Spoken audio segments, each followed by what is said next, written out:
कभी सोचा है कि मेज पर पड़ी एक गंदी प्लेट, जो कि एक बहुत ही आम सी बात है, अपने अंदर कितना गहरा सबक छुपाए हो सकती है। शायद ये एक मामूली सी चीज लगे, लेकिन आज हम इसी मामूली सी प्लेट के पीछे छिपी एक बहुत बड़ी हकीकत को समझने की कोशिश करेंगे। तो सवाल यही उठता है कि क्या ये वाकई में सिर्फ एक गंदी प्लेट है या फिर इसका मतलब कुछ और है। शायद एक खामोश सबक, एक ऐसी आदत जो आगे चलकर हमारी पूरी शख्सियत की बुनियाद बनती है। जरा तस्वुर करें, एक बच्चा अपनी प्लेट वहीं छोड़ देता है, ये सोचकर कि कोई और उसे साफ कर देगा। अब ये सिर्फ सुस्ती या लापरवाही नहीं है, असल में ये एक बहुत अहम मोड़ है। ये वो नुक्ता आगाज है जहां से जिम्मेदारी के बगैर जीने की आदत पड़ना शुरू हो जाती है। तो असल मसला प्लेट का है ही नहीं, मसला तो इस आदत का है जो बन रही है, वो सोच जो इस अमल के पीछे है। और यही वो बुनियादी नुक्ता है जिसे आज हम जरा तफसील से देखेंगे। अब आते हैं इस खामोश सबक की तरफ। ये आखिर है क्या? देखें, ये वो पैगाम है जो बोला नहीं जाता, सिर्फ अमल से समझाया जाता है। और ये तब होता है जब वालिदैन आगे बढ़कर बच्चे की छोड़ी हुई जिम्मेदारी खुद पूरी कर देते हैं। सोचें, हर बार जब कोई और उस प्लेट को उठाकर धोता है तो एक खामोश पैगाम बच्चे के जहन तक पहुंच रहा होता है। और जब ये एक बार नहीं, दो बार नहीं, बल्कि रोज-रोज होता है, तो यही पैगाम एक पुख्ता यकीन में बदल जाता है।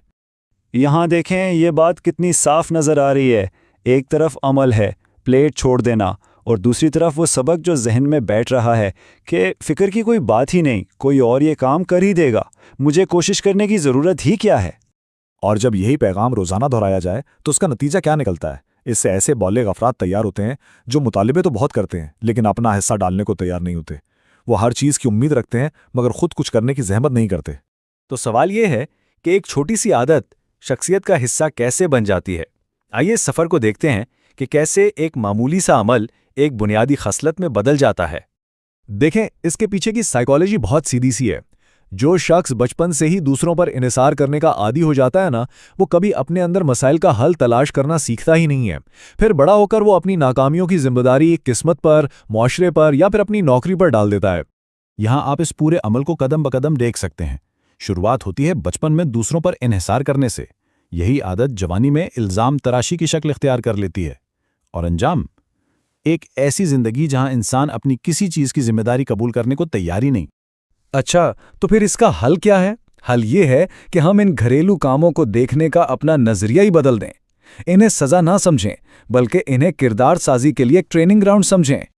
बिल्कुल, ये बहुत ज़रूरी नुक्ता है कि घर के कामों में हाथ बटाना कोई सज़ा नहीं, ये ट्रेनिंग है, ये ज़िंदगी के लिए तैयारी है।